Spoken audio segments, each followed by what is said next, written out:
ഒരു ചെറുകഥ. കഥയുടെ പേര് ഓർമ്മകൾ ഉറങ്ങുന്ന വീട്. അന്ന് നിലാവുള്ള ഒരു രാത്രിയായിരുന്നു. മുറ്റത്തെ മാവിൻ്റെ ചില്ലകൾക്കിടയിലൂടെ ഊർന്നിറങ്ങുന്ന നിലാവെളിച്ചം. ധനുമാസക്കാറ്റിൽ ആടി ഉലയുന്ന മാവിൻ ചില്ലകൾ. ആ കുളിർക്കാറ്റേറ്റ് അമ്മ ഉമ്മറത്ത് ഒരു പായ വിരിച്ച് വെറുതെ കിടന്നു. ഞങ്ങൾ, ചേച്ചിയും ഏട്ടനും ഞാനും ആ കാറ്റിൻ്റെ സുഖവും ഏറ്റ് പുസ്തകത്താളുകൾ മറിച്ച് പഠിക്കുകയാണ് എന്ന് ഉറപ്പുവരുത്തി. ഡിസംബർ മാസത്തിലെ ആ തണുപ്പുള്ള രാത്രികൾ. ഞങ്ങൾ അരക്കൊല്ല പരീക്ഷയുടെ തയ്യാറെടുപ്പിലായിരുന്നു. എങ്കിലും ഇടയ്ക്കിടയ്ക്ക് കണ്ണുകൾ അറിയാതെ ഉറക്കത്തിലേക്ക് പോയിരുന്നു. അമ്മ ഇടയ്ക്ക് ഞങ്ങളെ വിളിച്ചുകൊണ്ടിരിക്കും. എന്താ, ഉറങ്ങുകയാണോ അതോ പഠിക്കുകയാണോ? മണ്ണെണ്ണ വിളക്ക് വെറുതെ കത്തിപ്പോണത് കാണാനില്ലേ? ഇല്ലേ അമ്മേ, ഞങ്ങൾ പഠിക്കുകയാണ്, ഞങ്ങൾ പറയും. വീണ്ടും പഠിത്തത്തിലേക്ക് തിരിക്കും.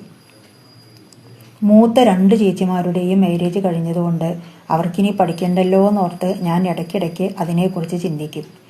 3ാമത്തെ ചേച്ചി പഠിക്കാൻ മിടുക്കിയാണ്. അതുകൊണ്ട് തന്നെ ചേച്ചി ടീച്ചറാവാനുള്ള പഠിത്തത്തിലാണ്. കോളേജ് കുറച്ച് ദൂരെ ആയിരുന്നുകൊണ്ട് ചേച്ചി ആകെ തിരക്കിലായിരുന്നു. കമ്പ്രാന്തലിൻ്റെ ഇരുണ്ട വെളിച്ചത്തിൽ അമ്മ ഞങ്ങളോട് അമ്മയുടെ സ്വപ്നങ്ങൾ പങ്കുവയ്ക്കാൻ തുടങ്ങി. അമ്മ ഏട്ടനോടായി പറഞ്ഞു, നിൻ്റെ ഇക്കൊല്ലത്തെ 10 കഴിഞ്ഞാൽ നീ ടെക്നിക്കായി എന്തെങ്കിലും പഠിച്ചാൽ വേഗം ഒരു ജോലി കിട്ടുമില്ലേ? മറ്റെല്ലാവരും പെൺകുട്ടികളാണല്ലോ, നീയല്ലേ എൻ്റെ അടുത്തുണ്ടാവൂ. എന്തായാലും എനിക്ക് പറ്റുന്ന പോലെ ഞാൻ എല്ലാവരെയും പഠിപ്പിക്കാം. ഉടനെ ചേച്ചി ഒരാഗ്രഹം പറഞ്ഞു. അമ്മേ, എനിക്കൊരു ടീച്ചർ ആവാനാണ് ആഗ്രഹം. അമ്മ അപ്പോൾ ഒന്നും മിണ്ടിയില്ല. ഞാനാണെങ്കിൽ ആകെ പരീക്ഷാ പേരിലുമായിരുന്നു. അമ്മ മക്കളെക്കുറിച്ചുള്ള ആലോചനയിൽ മുഴുകി. മക്കളെ നല്ല നിലയിൽ എത്തിക്കണമെന്ന മോഹം അമ്മയ്ക്കും ഉണ്ടായിരുന്നു. അങ്ങനെ വർഷങ്ങൾ കടന്നുപോയി. 3ാമത്തെ ചേച്ചിക്ക് ടീച്ചറായി ജോലി കിട്ടി. താമസിയാതെ ഏട്ടനും ബോംബെയിലേക്ക് ജോലി കിട്ടിയിട്ട് പോയി. ചേച്ചിയുടെ ആഗ്രഹപ്രകാരം അമ്മ ചേച്ചിയെ ടീച്ചറാവാൻ പഠിപ്പിച്ചു. അവളുടെ ആഗ്രഹവും പൂവണിഞ്ഞു.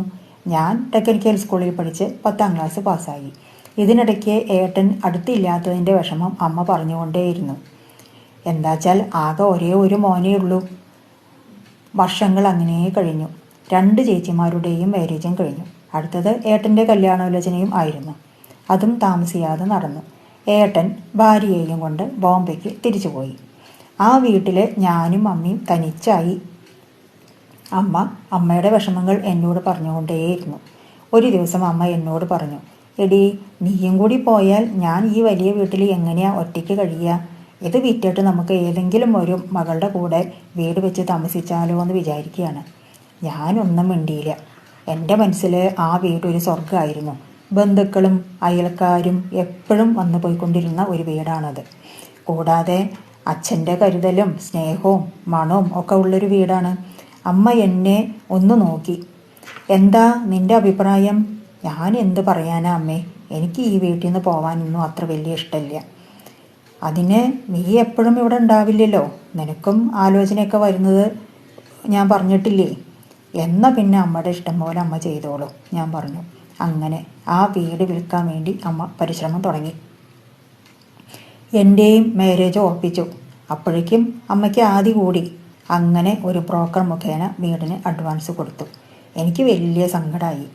ഞങ്ങൾ ജനിച്ചു വളർന്ന ആ കൊച്ചു കൊച്ചു കാലടികൾ വെച്ച് പിച്ചാ നടന്ന ആ നല്ല വീട് കൈവിട്ടു പോവുകയാണല്ലോ എന്നോർത്തപ്പോൾ സങ്കടം തോന്നി.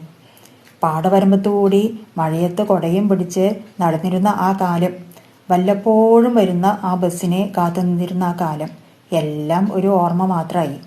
എൻ്റെയും മാരേജ് കഴിഞ്ഞു. വീട് ഒഴിയാൻ ഒരാഴ്ചത്തെ സമയം ചോദിച്ച് അമ്മയും അടുത്ത കൂടെ തേടി പറന്നു. അങ്ങനെ അയൽക്കാരെയും അച്ഛൻ ഉറങ്ങുന്ന ആ വീടും എല്ലാം വിട്ട് ഞങ്ങൾ എല്ലാവരും പടിയിറങ്ങി. ഇനി ഒരു തിരിച്ചുവരവ് ഉണ്ടാവില്ലല്ലോ എന്നതോർത്തപ്പോൾ കണ്ണ് നിറഞ്ഞുപോയി. ഹൃദയമിടിപ്പോടെ പലവട്ടം തിരിഞ്ഞു നോക്കി. അച്ഛനെ മനസ്സിൽ ധ്യാനിച്ച് എല്ലാവരും സങ്കടത്തോടെ പിരിഞ്ഞു. അച്ഛൻ ഉറങ്ങുന്ന ആ വീട് നഷ്ടമായതിൻ്റെ വേദന എല്ലാവരുടെയും മനസ്സിൽ ഒരു തീരാ നൊമ്പരമായി. അങ്ങനെ ആ നല്ല വീട് ഒരു ഓർമ്മ മാത്രമായി.